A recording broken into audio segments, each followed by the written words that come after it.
I mean, telling a good story is part of the entrepreneur's job. The entrepreneur needs to be able to tell a story that resonates with people.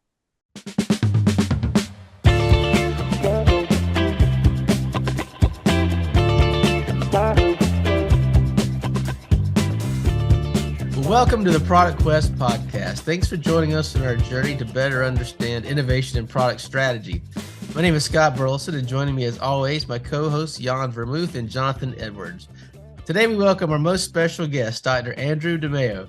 Andrew is a former professor at North Carolina State and the University of North Carolina in biomedical engineering.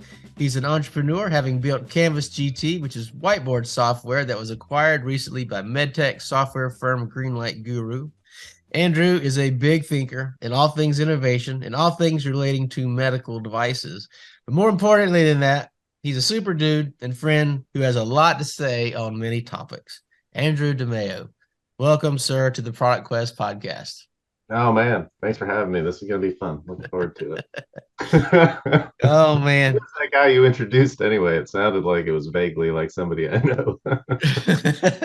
I know this guy. Hey, we all have these sort of interesting career stops along the way. And one of yours was when you worked as a set dresser on movie production. Tell us a little bit about that. Oh wow. I mean, I was born into the New York City motion picture industry. So my grandfather was one of, I don't know, 5, 8, 10, something, very small number of people that started a union for people working in the motion picture industry. Specifically, the union that he had started was for set dressing, props, sound, electric, grips, and carpentry, I think, if I got that right. It's Local 52 of the International Association of Theatrical and Stage Employees. So I just was born into that world, and around 18, 19, started working in movies, major motion pictures, TV shows. And gosh, it was the funnest part of my life. I mean, being that young, making good money, working with movie stars, worked with people like Howard Stern, worked with James Gandolfini on The Sopranos. If you can maybe see right here is a movie card hidden by my bicycle wheel from the set of The Sopranos. So those were cards that would go in like set cars and things to denote them as being part of the movie crew. Probably the coolest little tidbit fact, if you're a Sopranos fan, is that the head of the Sopranos family is DiMeo, and that's not a coincidence. Right? It's like it's my last name. So if you look up the Soprano family tree, you'll see DiMeo at the very top. So that was just kind of a fun thing that happened while we were working on the show. Yeah. So we need to be on our best behavior today. Otherwise, we might disappear or something. Yeah, I mean, my family's basically the head of a fictional crime family, so you got to watch out what you're doing, because then you. Oh man, that's fantastic. What are some things based on that experience you bring with you today? Yeah, well, a couple of things. One is how important the set is. So we did set dressing and props, and it's like that set around the actors was created an energy that was incredibly important, right? And so I think maybe today, if I think about it in terms of assessing unmet needs within, say, a medical setting, to try to do it in this room surrounded by bikes is really not going to have the right energy, as opposed to, say, being in a medical facility or in a hospital or in a private practice, wherever things are happening. Is that surrounding means so much. And of course, if you have to simulating it is better than doing it completely out of context. So that's one thing that stuck with me. Another thing is just how important the crew is, the team, right? Like, what was really interesting is that I worked on many different TV shows, many different movies and commercials, but I got lucky to have been part of The Sopranos, which was, arguably one of the best television shows ever produced. I mean, there's arguments about it, right? Like some of this, The Wire, no, it's The Sopranos or whatever. But it's in there, right? It's in that conversation. And okay, so what's the difference? The crew members, the talent, like what's different from one set to another set, from one storyline to another storyline, and just the way the crew jived, the way that the talent was down to earth. I got to know James Gandolfini. We would hang out and talk. He had an impact on my life, on like major life decisions, because we were chatting late into the evening. Right? You don't get to do that on every television or movie set with the talent. But I think that there's something about, okay, so this particular crew that was so chill and so cool and so fun, where the lead actor is hanging out and having long conversations with some nobody kid, that's the one that produced an award-winning television show, right? And so that sticks with me. It's just like, yeah, it's the crew. It's that crew is so much more important than what problem you're solving, honestly. Man, that's so true. I have like this finite list of speeches I give from time to time. You guys have heard most of them. This might be one you haven't heard though. And that is like, for all the talk about process, for all the talk about jobs to be done, for design thinking, fill in the blank. People are the ones that get it done. And give me like a subpar process and amazing people, and I'll kick your ass with subpar people and amazing process. I'll take those odds every day, all day. And I don't think that's mentioned enough. It seems obvious, but I don't think it's talked about enough. Yeah, 100%. The team is more important than anything else. Yeah. Yeah. Now, when you started working with them, was there like, there's this model of storming, norming, performing, which is the idea that when people first are thrown together, like they sort of are not fighting, but they're sort of feeling each other out, not being totally honest. And then over time, their working relationship goes to a much higher level. Did you experience anything like that?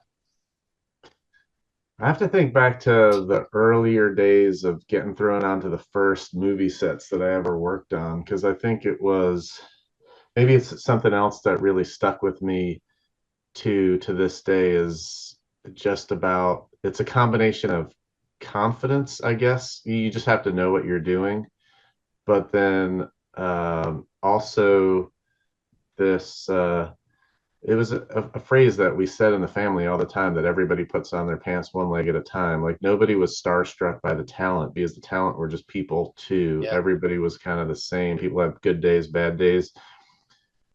But if you found yourself being a little bit starstruck with the talent, or looking up to certain people, or if you found yourself not confident in the job that you were about to do, because it was so random. Every day was completely different. I mean, it was just like, hey, we're gonna lay tile in this diner all day today. So it's like, okay, I guess I gotta learn how to lay tile. Or Yeah. it's, move the height of a chandelier while standing on the top rung of a 12-foot ladder, while Sidney Pollack and Harrison Ford are down there looking up at you, and you're on that rung you're not supposed to be on. If you showed any lack of confidence, you just got eaten alive, right? And it was just like the hazing was intense. Like you just get your ass kicked in that business. Just like if you're not mentally tough, forget about it, because you suck at everything. You suck, faster, you look like a deer in headlights, you can't find shit. It's like, Yeah. that was the sort of the energy all the time. And so it's weird, like that way a team comes together. it didn't work like that after you kind of got good at realizing that we're just crew members who just have to do shit and people are going to give other people shit and this is how it's going to go. And you just have to have, it's going to be funny. We're going to all laugh. Yeah. Everybody's going to mess up. You're Yeah. going to make mistakes. You're going to do it right. You're going to drop the thing. You're going to like have the most important, prop that's like key for the scene and you're going to fucking drop it and it's going to smash and everybody's going to be looking at you. And it's just like, okay, Yeah. just like it's no big deal. People are losing their minds, Yeah. you know, freaking out. Uh, so yeah, I don't know. Maybe that's another thing that stuck with me too. Like somebody, some superior person could lose their mind and be yelling at me in you know, some current day situation. And I just stand there like, okay, Yeah. have fun with your rant that you're going on Yeah. there. It's whatever. Yeah. That's exactly the sort of the parallel that was coming to mind is like, well, what's this? How does this relate to, you know, what most of us are sort of doing now, or let's just say a world of creating products and understanding customer needs, the whole thing. There's one common thing is time pressure. Although I have to think the time pressure is probably worse in the situation you described, where they're literally, they've stopped traffic on this street. We've got 2 hours to do this thing or whatever. Um, but time is certainly what I think professionally we're all pushed for. Mm-hmm. But then the other thing you make me think about is, in that situation, there was sort of the big stars, and if they'd yell at you, that could be stressful. But today there's always either it's an executive or there's somebody in a position of power, much more so than you are, and for them it could be. And now your livelihood's based on your production. Maybe you have children, people depending on you, Mm-hmm. and the degree that how you deal with that when they decide to, they could, it might not be yelling at you, but they could use simple words that sort of put you in your place. And I think that's something that probably everybody can relate to. And how do you deal with that?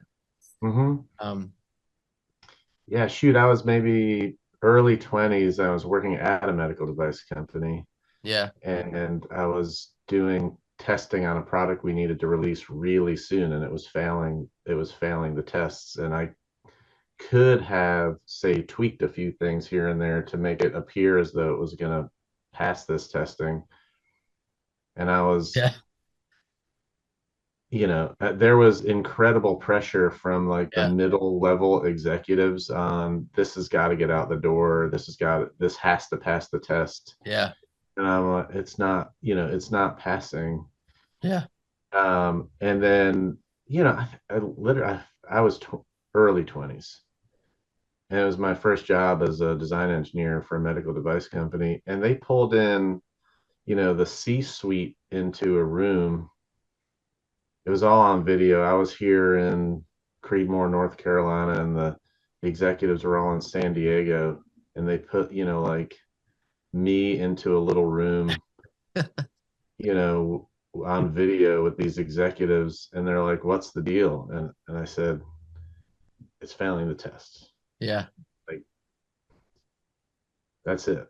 yep, You know, and I think when I was so chill and calm with this with the C-suite, they were all like, you know, no problem. It turns out that the product that I was working on was for a collaboration we were doing with J&J, and J&J's audit, the way that they audit their suppliers is intense. And much later in that project, I had to travel to Mexico to bring the product online for manufacturing. And the team from J&J said, "Hey, we trust you so much. We're not going to send our own people down there. If you say it's good, we know it's good." Right? Like the whole thing flipped later on once it got to an incredibly important contract between the company and J&J. What they were freaking out with earlier about it getting done on time, turned to be one of the things that J&J was was like, yeah, we trust you, we trust your team, and we're going to be moving forward with this project. So yeah, we missed the date, but we built a ton of trust with a huge Yeah. partner in the Yeah. process. Which arguably is worth more. Yeah, yeah. I Yeah. don't think I'd have been able to do that at such a young age, Yeah. having not grown up in that movie world. Yeah. I remember when a project I was working on, and I was definitely one that would have been that was sort of intimidated by the big leaders, the big people. And I worked with this guy, EJ Smith. He was our project manager. There'd be some very senior leaders in our way, and EJ would say, let's give him a call. And that rascal would pick up the phone and call him. I'm like, well, what are you doing? You can't just call him. We can't do that. He's like, let's give him a call. But I sort of reflected back on that later. But that was the thing to do. So Mm-hmm. interesting. Well, what sort of originated your interest in med tech? It really is like dominoes falling. I grew up as someone that wanted to either own a bike shop, or maybe be a motorcycle mechanic or an auto Yeah. mechanic. Honestly, like that's all I really wanted to do. And everyone's like, "Oh, you're too smart to be a mechanic, so you need to go study engineering." And so I started studying mechanical engineering. Um, and I hated it so much. I was working in the movie business at the same time. I was really torn between two totally different worlds, a world that was super classical and pragmatic and a world that was super creative, and Yeah. romantic. Yeah. And that probably impacted the way I think today about this genius of the and concept, which we can get into maybe if there's time, probably not. Um, but yeah, I started motorcycling and traveling all over the country, especially the East Coast, and so I was spending some time in the Carolinas. And I just decided life was so complicated. I made this decision. I'm just going to be a high school physics teacher. I'm good at math. I want to have this simple life where I teach kids in high school and have summers off, and I can ride motorcycles because I have summers off. It's going to be a super simple life. So I picked up and left New York City on a Harley Davidson motorcycle. Ended up in Charlotte, North Carolina. Um, and while I was learning to be a high school physics teacher, the chair of the physics department asked if I would. At this point, I was a non-traditional student, so I was a little older. Asked if I would teach freshman and sophomore level physics. And so I was teaching college students at the same time as I was teaching high school students. And it was this really basic decision of, I like this better. Yeah. Like college students are more fun to teach. High Yeah. school students are a little bit of, it's more like babysitting. Yeah. So Different questions involved. yeah, and I, it was a really, then I'm thinking, okay, what do you got to do to be a college professor? I guess you got to get a PhD, but I wasn't really thinking hard about what that meant. I did think that a PhD in physics, though, was like, okay, it's one thing to be teaching freshman and sophomore level physics, but PhD in physics, that started to scare me. It was way too much math, and I was really concerned about what that meant to get a PhD in physics.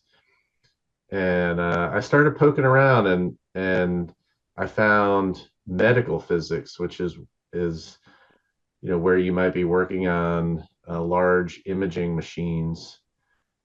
And I was like, oh, that's cool. It's like Yeah. for medicine, and that just kind of intrigued me. And then medical physics kind of twisted into biomedical engineering, and I found this program at UNC that was at the medical school. It was really cool. I had to apply to med school at UNC to be in the biomedical engineering program. It's not, I don't know if it's that way anymore, but it was back then. Um, and so then I was, getting a PhD in biomedical engineering for no other reason than because just wanted to teach, in college. Um, I ended up having my first child before I finished my PhD, which was not exactly planned. Oh, wow. And so then it was like, oh shit, I need to get a job. Yeah. And I got a job as a design engineer for a medical device company. And Okay. it's like, oh, this master plan, you're a thought leader in the medical device industry. No, I'm just a dude who rides bikes, who worked on movie sets, just had a It couple of happened dollars. to. Yeah. Yeah, so and that just started it. I met a couple of guys while I was working at that company. By the way, this is an interesting fact about me. Um, if if you take away, I was 12 years at the university, but while I was there, um, I was also doing entrepreneurial gigs. The movie business is totally irregular. Like there's nights, there's days, there's nights. Each job is a separate gig. You're not employed. It's not like you have a salary from the production company. So it's like very gig type business. So in my entire life, since I've started working, since like my first job as a paperboy to this day, I want to say that there's been 3.5 years that I've had what I'll call a 9 to 5 job where I went to a place at 9, left at 5, had vacation that I had to like put in.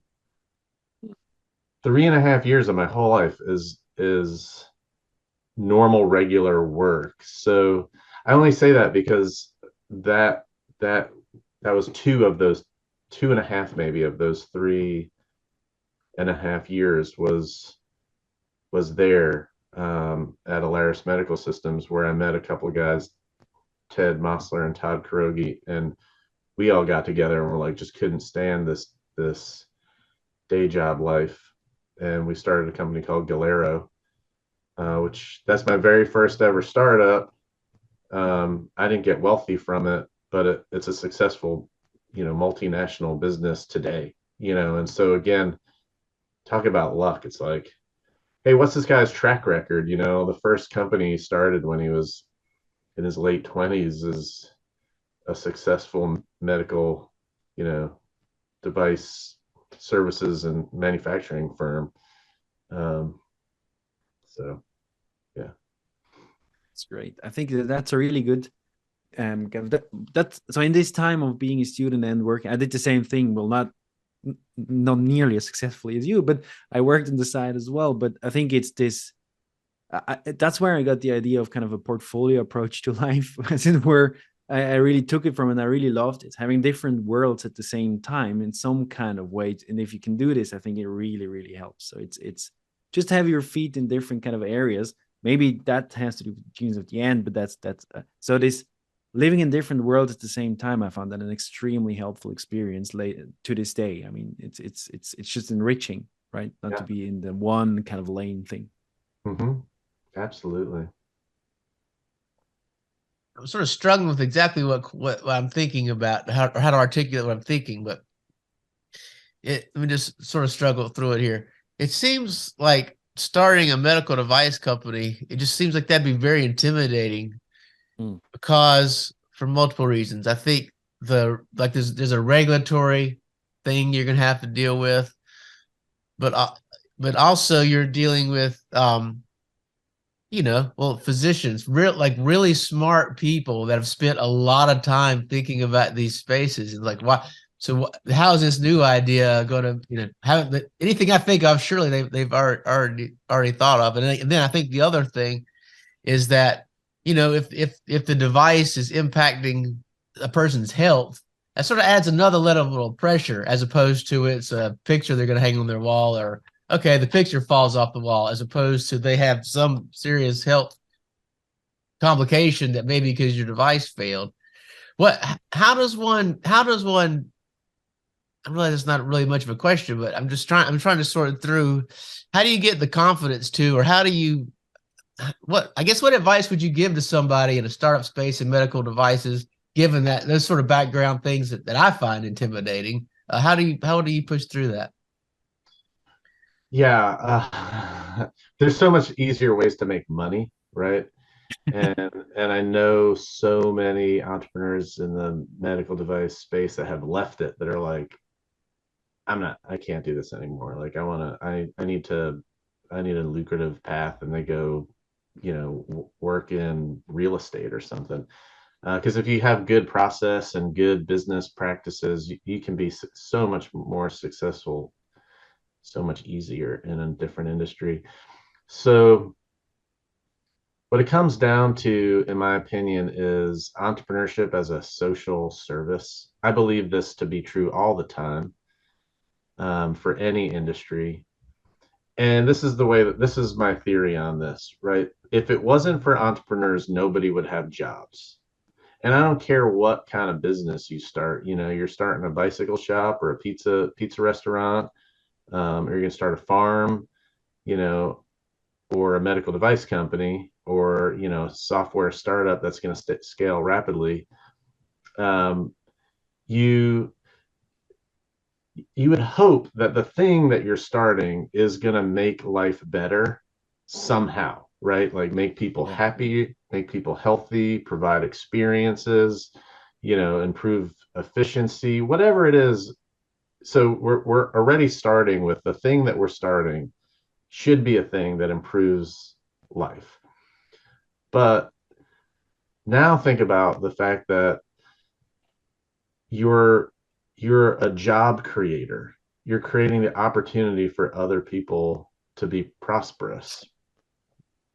And where this really hits me is in the failures, because more than once have I impacted somebody's life there's a moment in time that I think I've really, really effed up.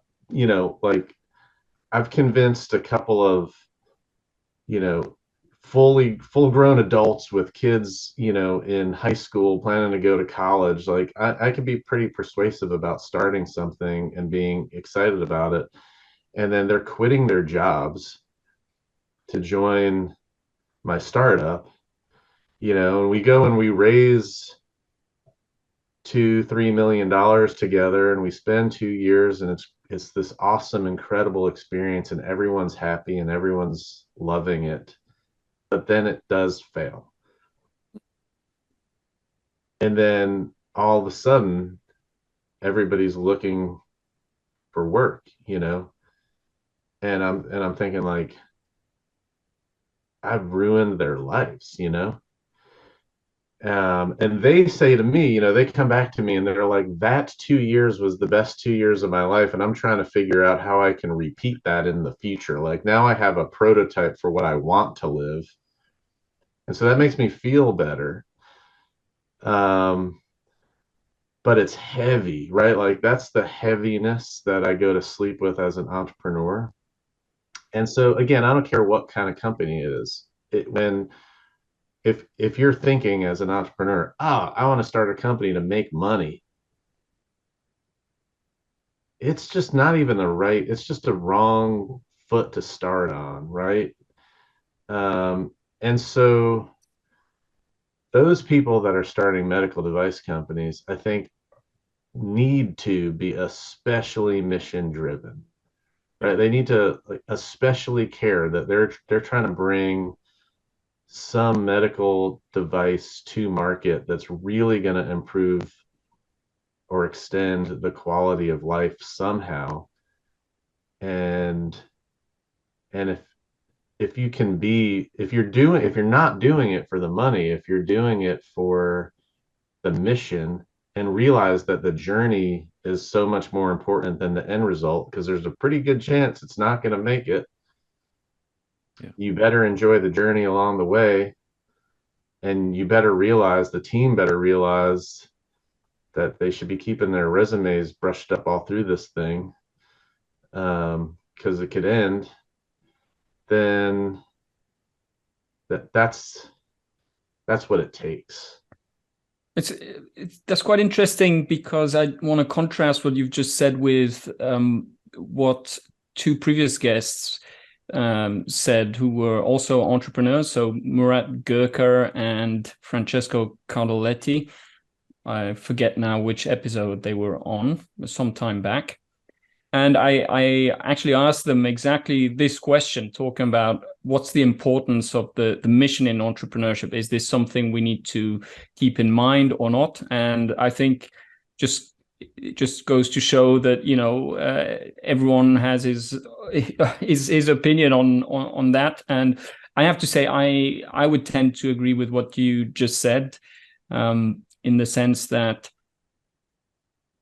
when everything's going well, then I think you can probably do without a mission. But to find the energy to keep on going when things don't go as well, I think it can really help you get through those hard patches. So yeah, but I just thought it was quite interesting how we have different perspectives on this. Yeah, oh, absolutely. And like I said, there's I'm just gonna pull this curtain because I think there's too much light on the right side of my face.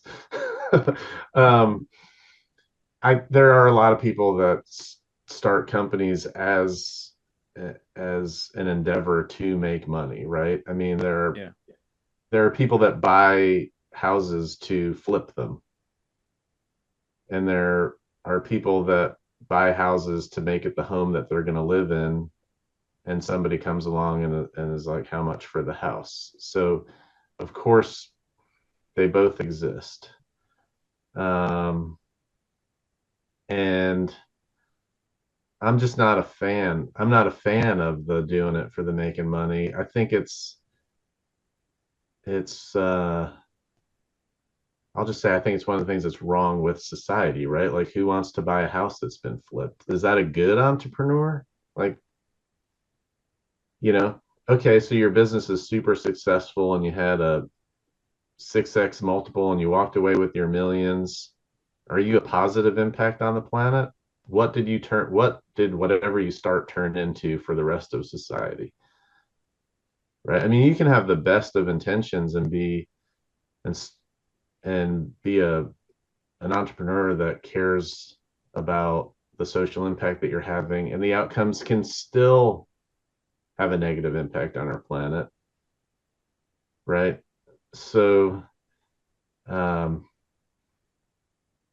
yeah, I think this is one of the things. If you were to ask me if there's anything that I could change in higher education, because that's a whole nother topic. I spent 12 years as a professor at NC State and UNC. If there's anything that I could change, if I could wave a magic wand and change anything about higher education, it would be how entrepreneurship is taught. They teach it like this, have a highly scalable venture that you pitch to investors, and how much is the multiple and what does the cap table look like, and blah, blah, blah, and all this stuff to become rich, which is just absolute shit. And that's what they're teaching our kids in college these days. If I could change anything, it would be entrepreneurship as a social endeavor. What does entrepreneurship actually mean for economic development?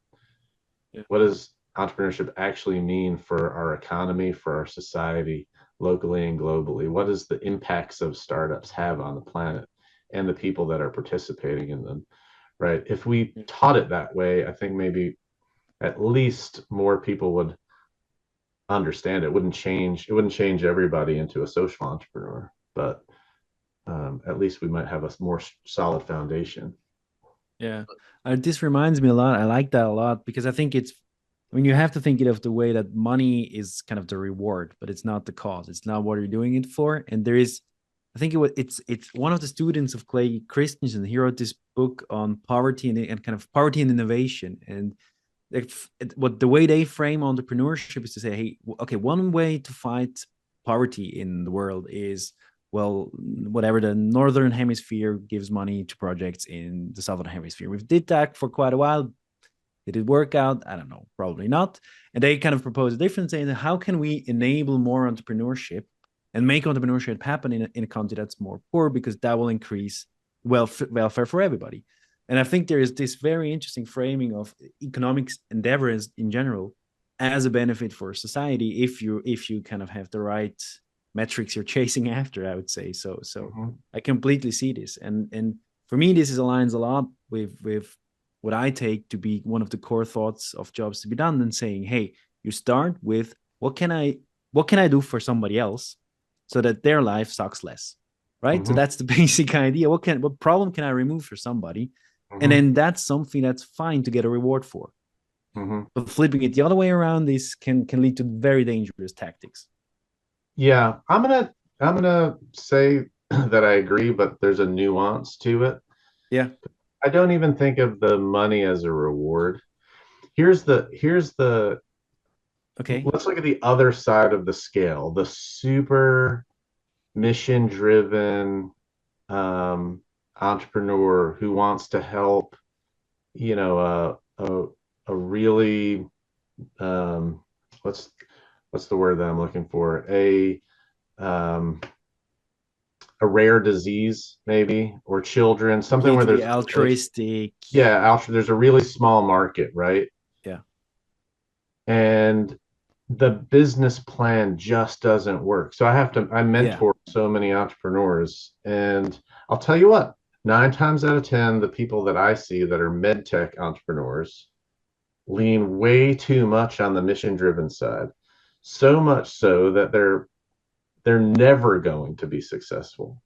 They're Yeah. never going to get the product to the market because they're not thinking about the business model to be a lucrative one, right? So a lucrative business model is a necessity Yeah. of the business for the people in the business to be prosperous.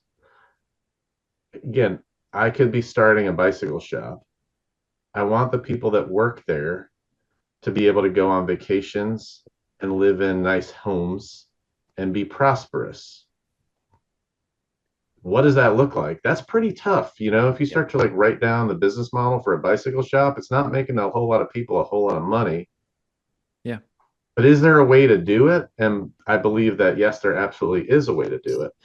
And so, when it comes to say a rare disease, or a very small market endeavor, you have to be thinking in terms of what kind of creative way can I attack this opportunity in such a way to have it be a lucrative business that then does have the impact that I want it to have on the people that I want it to have it on, right? And so to me, the money is just part of being a good entrepreneur. It has to have an Mm. ROI.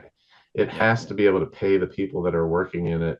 It has to generate enough revenue to be able to sustain a business and the people that are working for the business, right? And so Yeah. it's not a reward. It is an essential ingredient of a successful business. Yeah. And I had another question regarding you. You've done different ventures. What's your process for assessing what you're gonna invest your time in, what ventures you're gonna pursue? How do you go about that? Is there any? Maybe you can even tell us how it happened. Tell us the story of how it happened in your various ventures, because I always think that's a very interesting um, piece of knowledge. So Yeah. So it's this, and I steal this from, gosh, who's the author that wrote? It's Ray Dalio, I think. Ray Dalio says, meaningful work, meaningful relationships. I think that's how he says it. Meaningful work, meaningful relationships. The team that I'm working with has to be a team that I care about. And the thing that I'm working on has to be something that I'm passionate about, that's meaningful.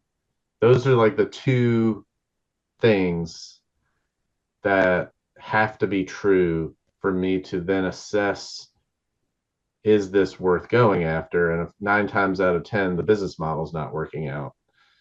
But I mean, often even before that, right? Because we're already talking about teams, but Mhm.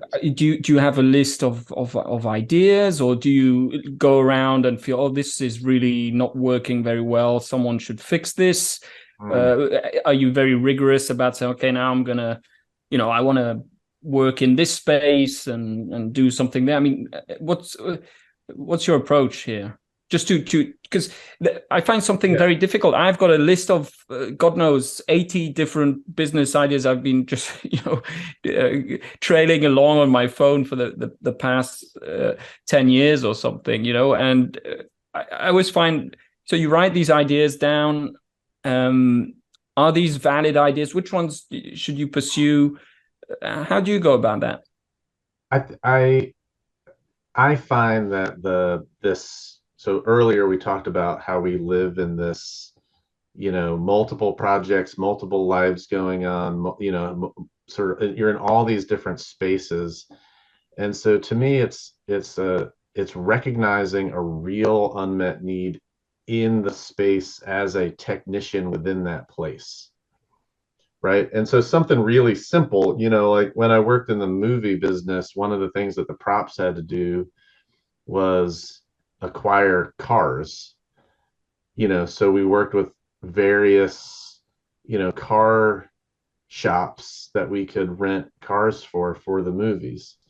And I was a kid, and my brother got stood up at, he went to rent a car from a company. And then another production came in and threw much more money at the same car company and ended up with the car. And he was like, fuck this. Like, we supply the cars. So he started a company called Movie Time Cars. And so then his company supplied the cars to the business that we were operating, right?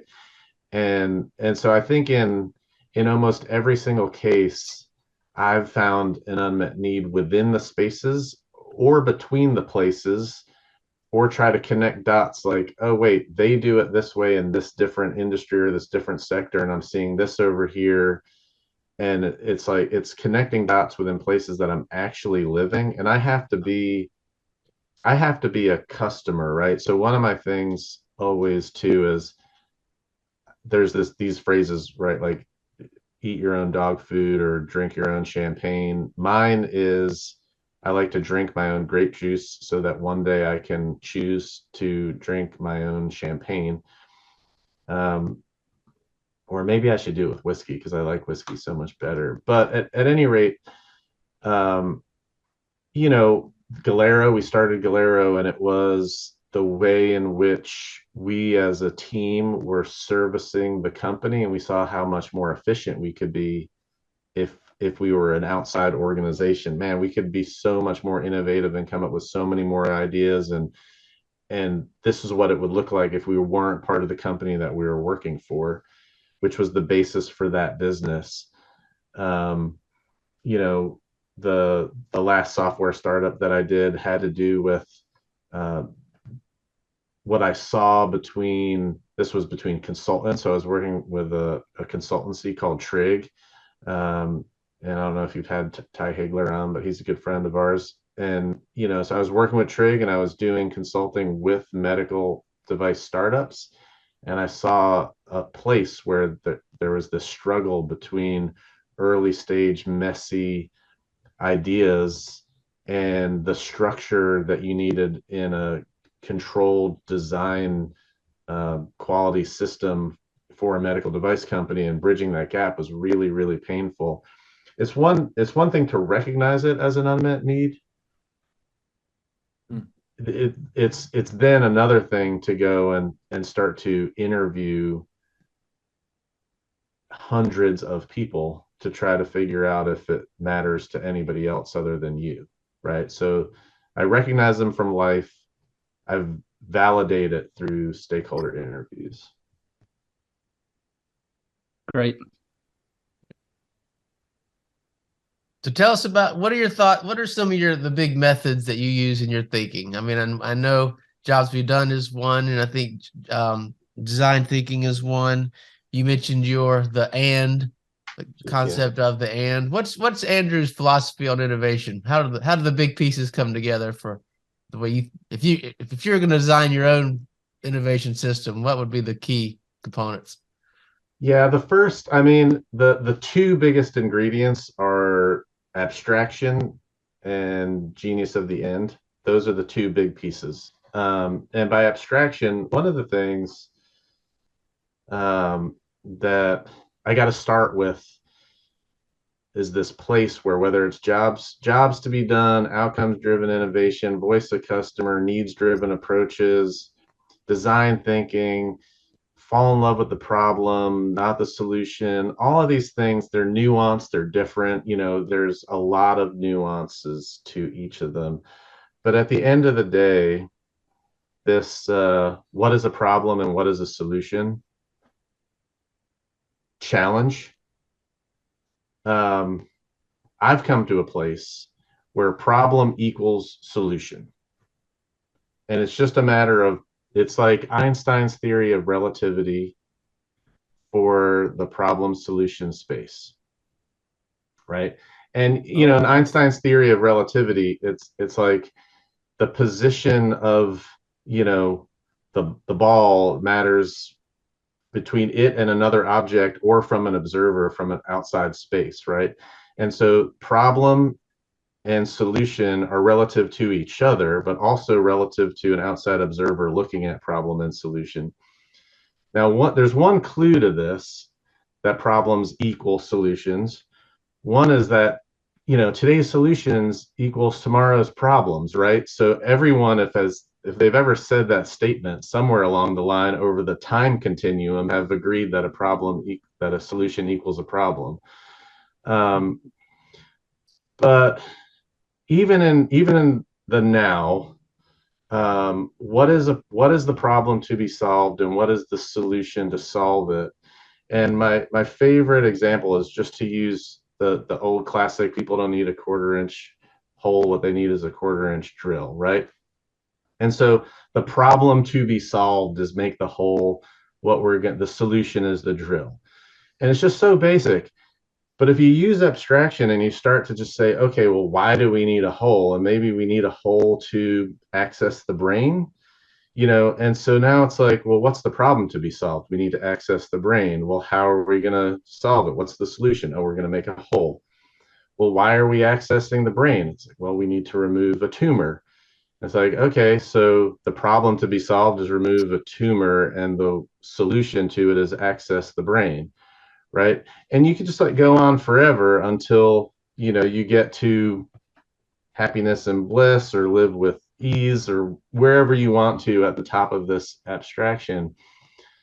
And so this idea of fall in love with the problem, not the solution, I think automatically sets teams up for trying to define what is the problem and what is the solution, or what is the job and what is the outcome, or what is the error statement, or whatever word you want to use.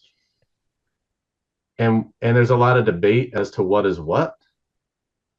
And instead of trying to observe the problem solution space,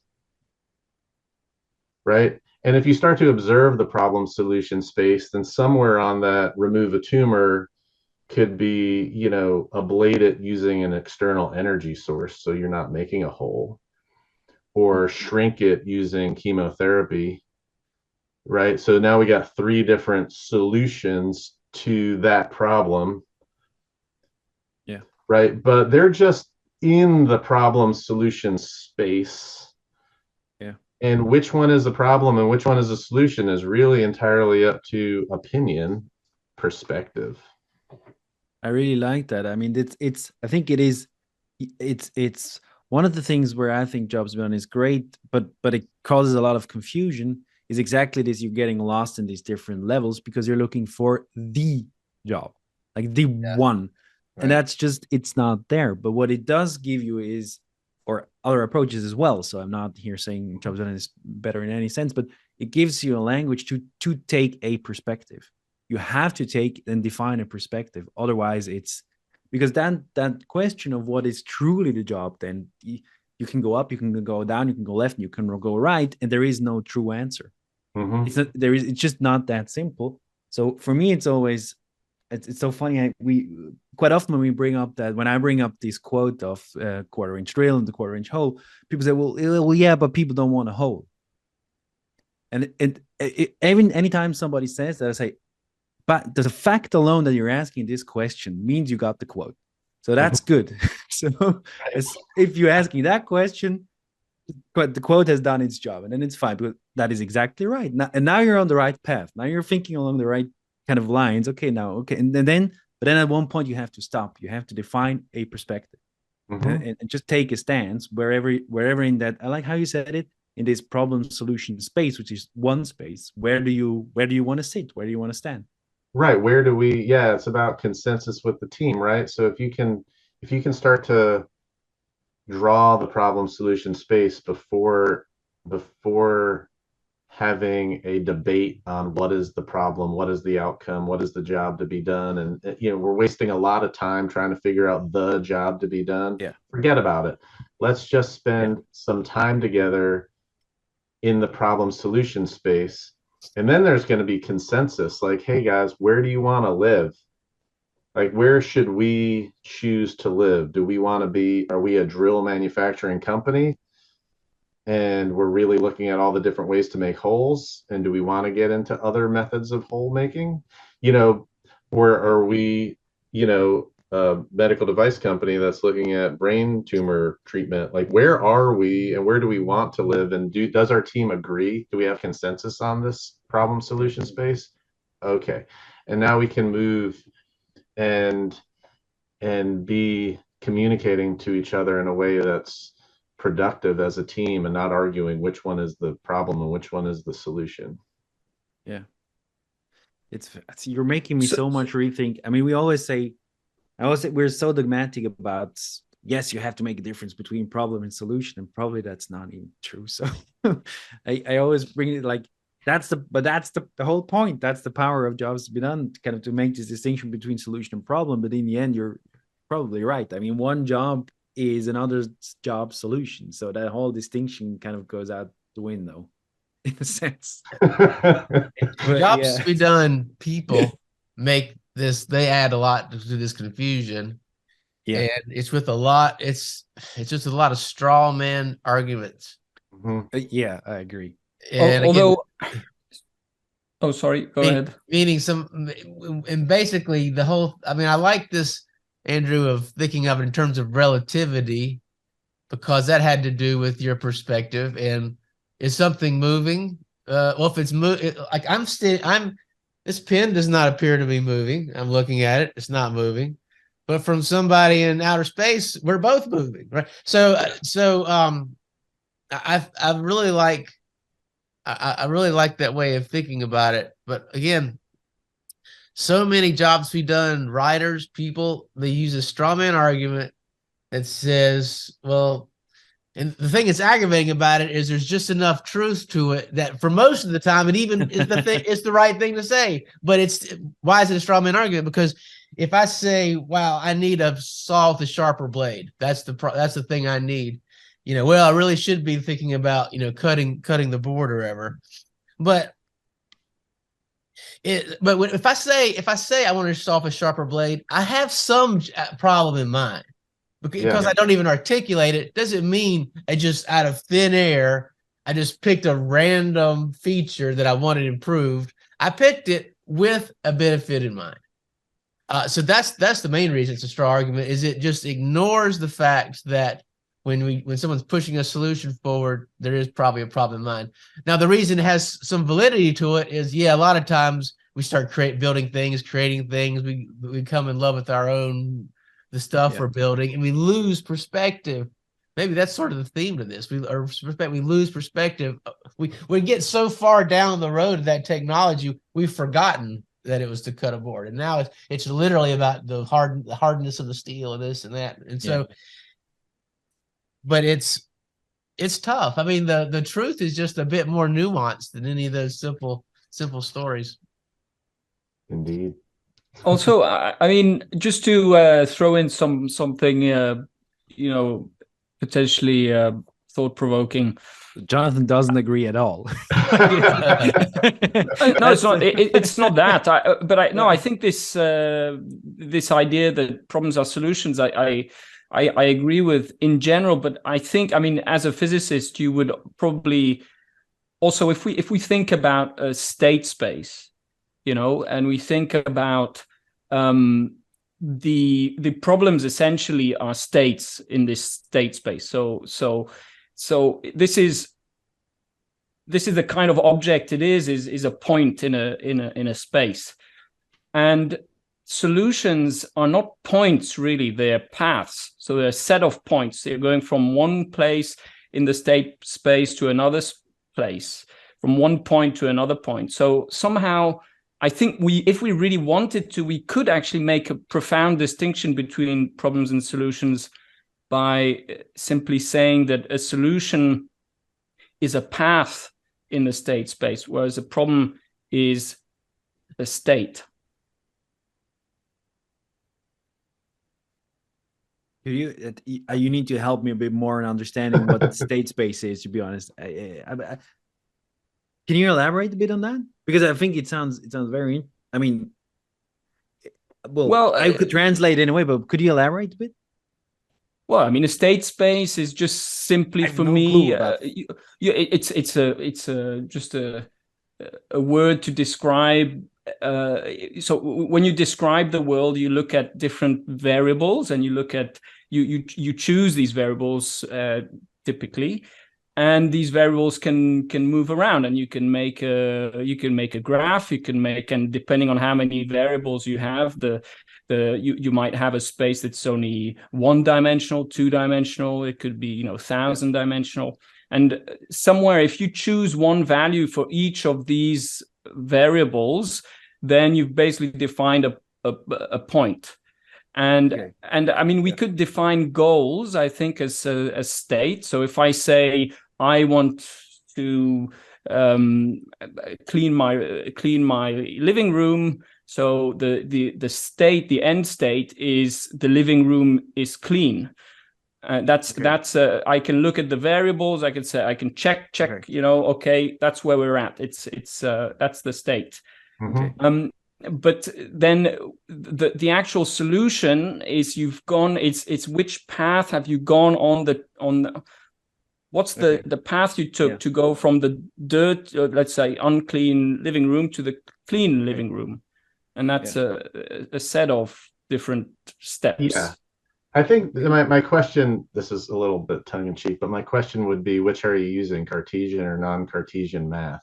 And the reason why I say that is because I absolutely agree with you that the thing that we call the problem, is the thing that we define as the state space.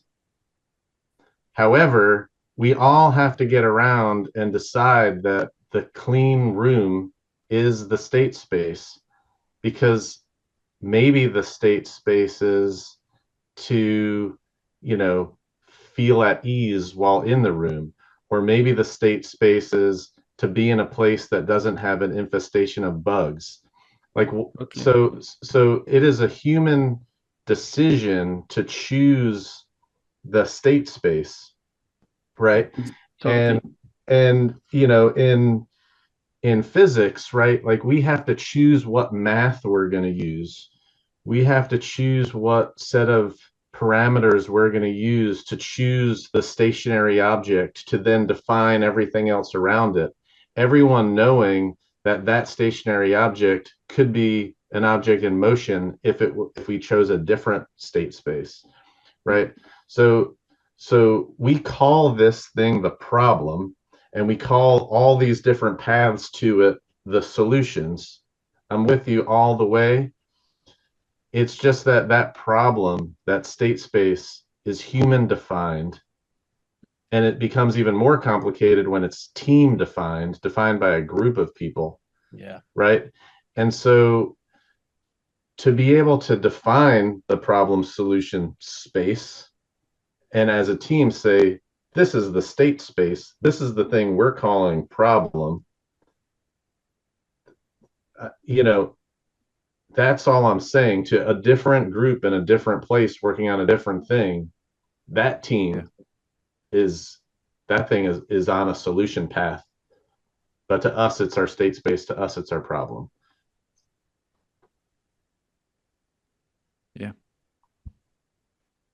It definitely gets more complicated when you have to get a team to agree on what the goal is, or however. I don't even feel like I have the ability to use language anymore. I'm not sure what the words mean anymore. We'll just call it the goal. But because multiple people on that team might have, well, first of all, some will be less tolerant of sort of this abstract thought. So there's we got to build this. They hired us to build this saw blade. Let's get started on the saw blade. There's going to be that group. There's often a group sort of from sales mentality that says, I don't know what you guys are talking about. We got to sell more next year. And they're just in a completely different universe. They're not even willing to entertain this. And then you have some jobs done enthusiasts go too far the other way. Like, oh no, man. It's like peace and love. We just got to make saw blades. What are you talking about? We got to make a happier home for people. It's like, what? So in other words, they're abstracting too much. And so if you're from the outside, there's probably, I don't know, there could be multiple good answers. Maybe there's a best answer, probably is a best answer, but it's difficult to negotiate that conversation of like, where should it be? And good gracious, good luck introducing sort of this complexity we've even added about a solution versus a job being relative. That's almost something I would probably not even bring into a lot of those conversations, because it's already going to be so difficult. It's almost like you got to define. It's like, I don't know why this pops in my mind, but like Dungeons and Dragons or whatever. Like you have to define the world for them. And you can't let everything be a variable. You have to sort of define some facts, if you will, even though you could argue against yourself. Defined enough to be useful, right? I mean, in everyday life, people are using math and people are using formulas to get things done that are useful, and they work good enough. And that math might not work near a black hole, and that math might not work if we're trying to get a rocket into space, but that math works good enough if we're trying to, build a house. And we don't need to necessarily get the entire team that's, say, building a building to understand the math to get the rocket into space. So I think trying to get the whole entire huge team on board with, a problem solution space is a bit much. But I've had a lot of success in just consulting a team through this problem solution space, and I'm not trying to tell them what's a problem and what's a solution. We're just going to agree that way up here we're heading more towards solutions, or sorry, more towards problems to be solved. And down here we've got like tons and tons of ways to get it done, and just work through the whys and the hows and why else, how else, and sort of move up and down this through conversation and build out this space for them. And then get it, bring a smaller team, the key decision makers into a room, and just get everybody to agree, like, what is the job to be done here, folks? Are we here or are we here? Which is the job to be done? And we don't have to get into all the theory behind it, but we can have them look at it. And man, when they see it, their eyes are open. They're like, wait a second, I thought we were solving this problem, but I do think we are actually solving this problem, and that problem's way too high. No, that's way out there. And you can get them to kind of dial in where they want to live, and it's like, okay, we're going to call this the job to be done, and just move on with it. But get that consensus ahead of time. You wouldn't think it listening to the past 15 minutes, but when you then actually write out, the language is pretty simple, right? So that's, I think, one of the theory is another thing, but once you write it down and do this, we call this a hierarchy, and how you set that up, and you can go down and up and left and right and all that kind of stuff. But once it's written out there, the language is quite straightforward. So you don't need any theory to make somebody else engage with something like that. So it jobs on structure, or however you want to call this. Because if you take away the solutions, if you take away the technology and just focus on what do people want to achieve, that's language we all speak. Remove a tumor. I don't need to be a doctor to be able to understand what that means. I know what that is. I have no clue how to do it, That's a different story. But just the language in it itself is so. That's the beauty of it. It's simple, but not in a kind of banal way. But it's accessible to everybody. Yeah. Business people can look at it and they understand what we mean when we come from this innovation design world, and designers also know what it means. So I think that's one of the beautiful things. It removes to me what's right and what's wrong. That's a solution. Yeah. That's not, no, you're talking in solutions. It's like, you know what? Try it with a multidisciplinary team. This is one of my favorite exercises, which is to just get a team. They might be engineers and marketing people and maybe some executives. Just get them into a room and say, okay, we're trying to, we're building this new device for, removing brain tumors. What do you think are the 20 most important needs? Everybody just take out a post-it note and just start to write needs, jobs to be done, however you want to phrase it, one per thing. Everybody spend a half hour and just brainstorm jobs to be done, outcomes, needs. And it's incredible because some people are like, oh, we need a hole, and we need screws, and we need the screws to be metal plated, and we need the screws to be bioabsorbable screws. We need to, we definitely need to like watch out for the blood-brain barrier. And like, so like there's all these needs, and their needs, they need to be done. They're problems to be solved, but they're all kind of down here. And then there's all of these needs that are going to be being written. Well, we need to improve the quality of life. We need to have maybe, less time in the operating room and reduce the number of this or reduce, and there's like all these metrics that are up here. And but they're just writing these things down and then have them go up to a whiteboard and start to like just talk about them and put them on there and then just start to rearrange them. And just in front of everybody, it just ends up looking like this pyramid of stuff that they generated all of it. And all you did was kind of say, well, this is like a really high level thing. So let's throw that up here. And this sounds like it's, really concrete, this is really specific. Let's put that down here. And you build the problem solution space from their own words. And then right in front of them, you ask them why else, and how else. You do the ups, the downs, what's stopping us, and whatever questions you want to ask, and you kind of get them to flesh it out a little bit more. And just in the board, right in front of their eyes, they see it coming. And nobody's wrong. Nobody's like, we're not supposed to be talking about solutions here. Everybody is right.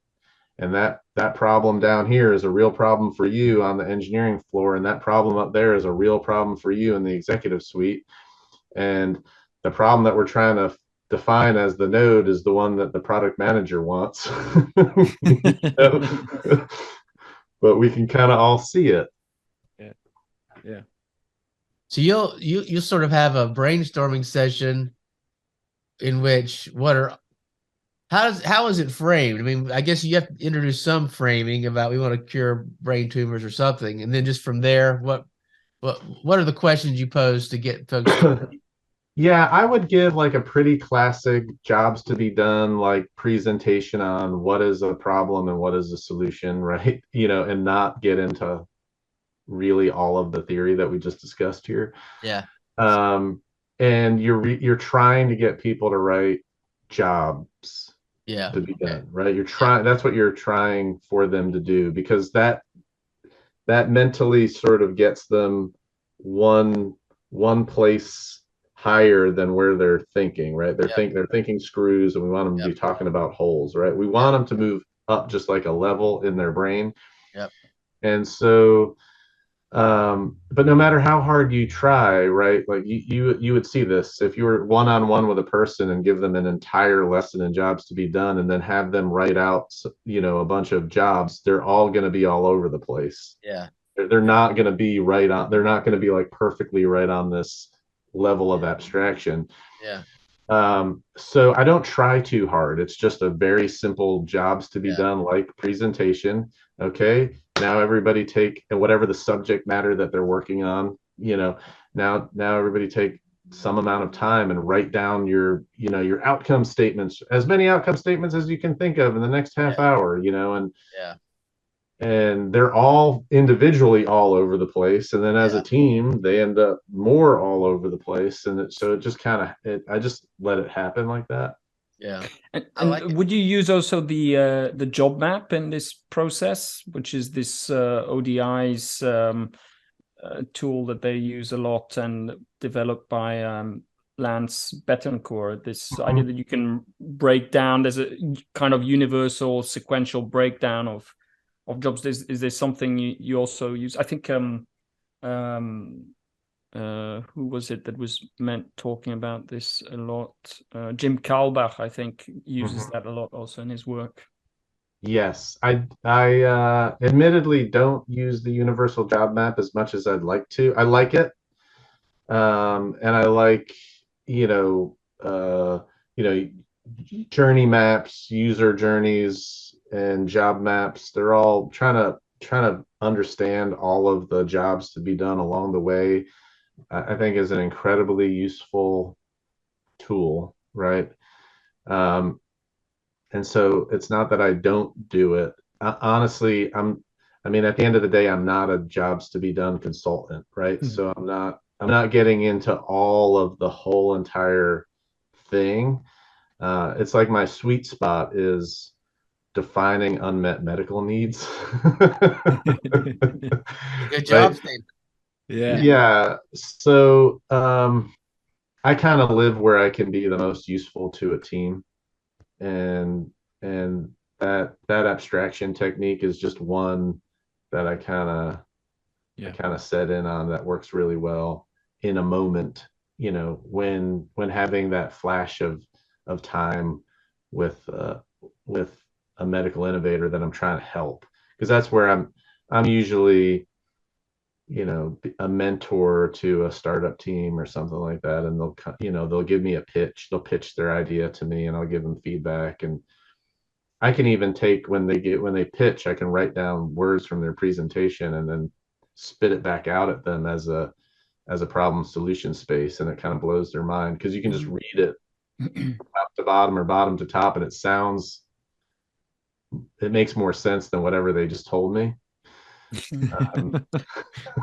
I've got a bit of a weird question, but I don't know if this is. Are we already at the time when we can ask some more? Yeah, I got a new cutoff here, so start asking the weird, crazy, last. Well, for me, I was wondering if you saw any. So as you've been in film, in the film industry and cinema, obviously a big important part of a good film is the story, right? And I was wondering if you saw any connections, so between let's say this jobs to be done type approach and stories. Do you see anything that connects these two things? Absolutely. I mean, telling a good story is part of the entrepreneur's job. The entrepreneur needs to be able to tell a story that resonates with people. And I used to joke it, but we spend so much time. I think that we spend a lot of time, entrepreneurs do, skipping all the middle. They know what their technology is and what it does, and they kind of know the big problem that they're hoping to solve, and it's like, I'm going to solve, transportation efficiency with, the auto engine. And it's like, what?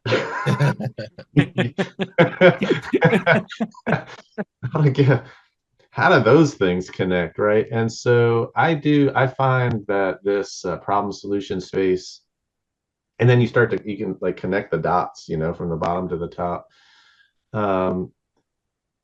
What I love about it is it creates a story that if you can talk your way up it and down it, if you can say, hey, look, my company is committed to improving the quality of human life, and we're really dedicated to removing brain tumors. And the way in which we remove brain tumors, we've actually got a suite of technologies. We've got some chemotherapy drugs, we've got some brain access devices. We also have some ablation technologies. And, underneath these are these suite of technologies that drive those things, right? And it's like, if you can, as you tell the story, people in the room, those people that live up here are going to be resonating with the piece that's up here, and those that live down here are going to be resonating with the pieces down here. But you really get to capture the whole audience if you do this well. And it's a connected story with a thread where you can start to, where you're connecting those dots for them. So absolutely critical to storytelling. Yeah, I agree. It gives you like a structure, and then you can jump around in, and you can probably pick it up at whatever point, but the rest follows. Like the rest, what you always know where you are, in a sense. Mm-hmm. Yeah. You can leave it like a cliffhanger, like maybe below this line is intellectual property. There you have to pay. Right. Yeah. I mean, Yeah. so you might be giving a public presentation and you like hit the high, the medium, the middle, and then it's like, if you want to learn more, let's set up a meeting, right there. So you can give non-confidential presentations. You can draw that line. It really helps you have conversations about what you're doing around like the Thanksgiving table, or around, you can kind of figure out where you want to, what level should I be at when I'm talking to who. Right. So you walk into the manufacturing facility and you sort of like dial yourself down to here and start talking to the people on the floor. And then you're hanging out with family during a holiday and you get like all the way up here. Right. And then you're talking to the C-suite people and you kind of dial it in right here.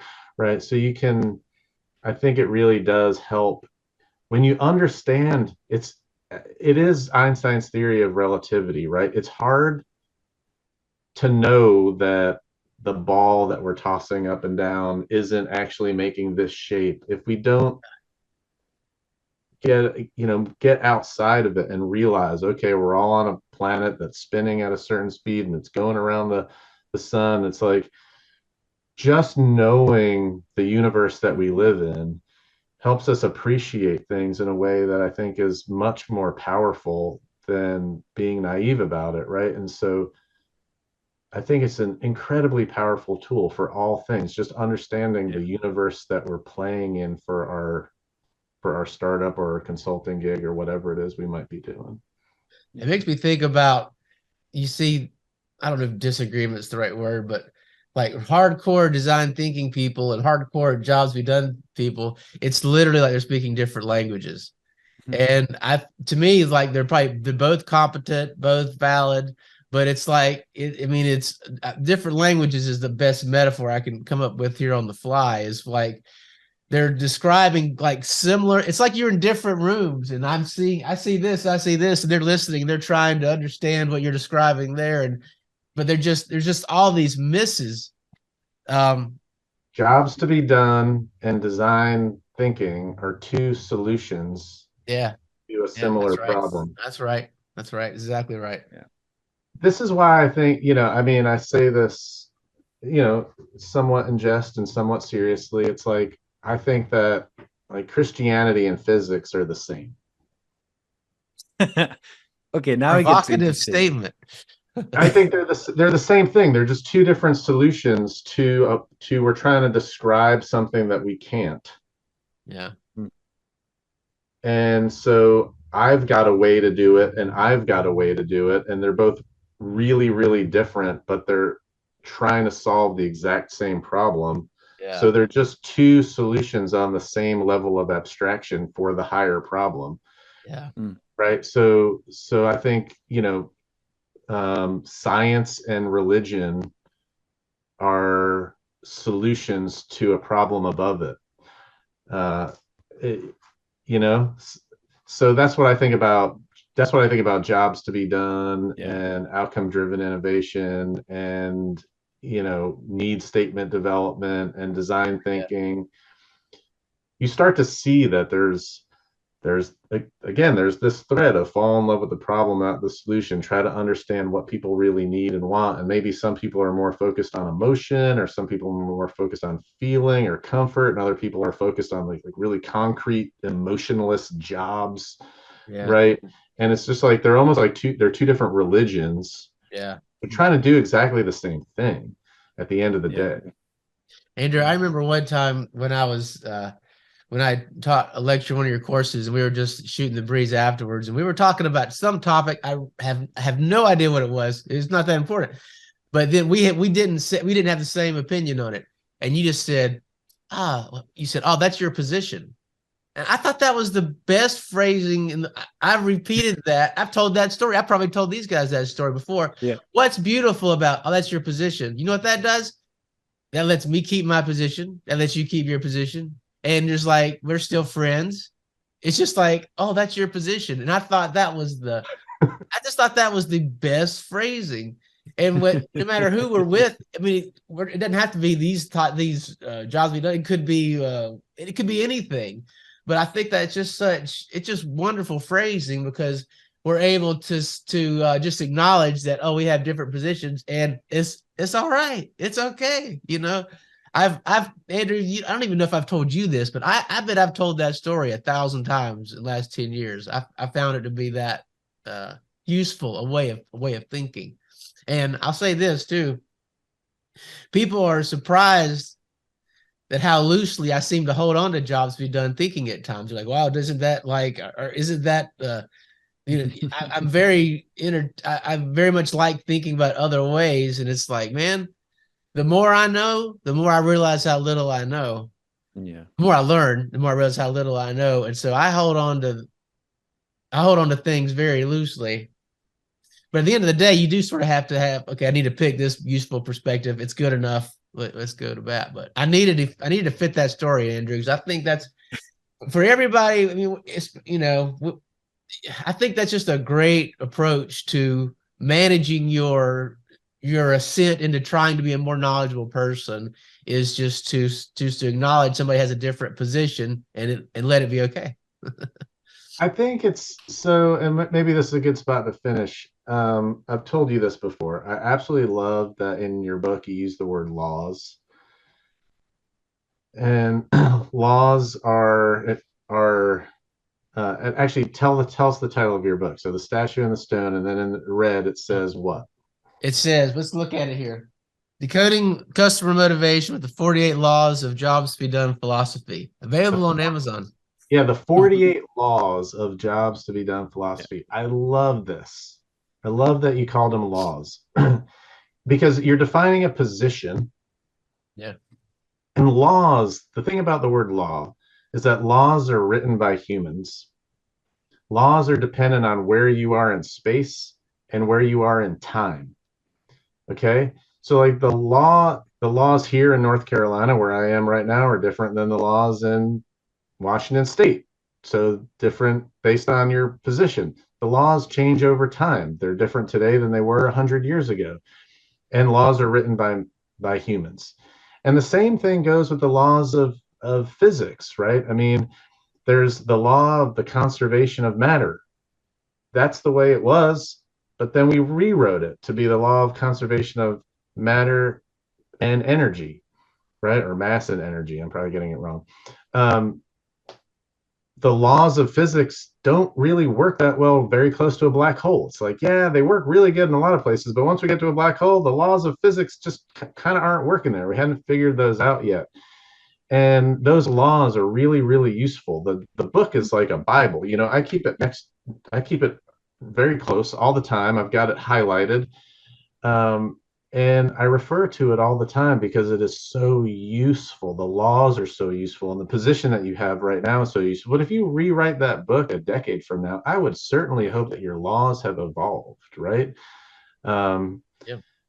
So anyway, that's a good spot to finish.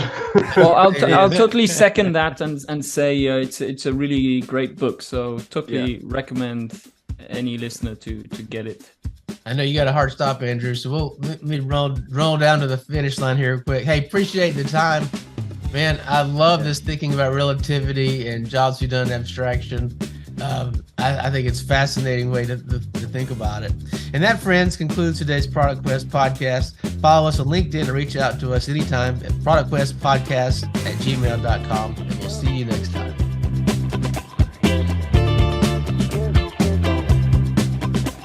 Yeah, so I'm gonna say whatever the hell I want. Basically. Yeah. Do that. That's perfect.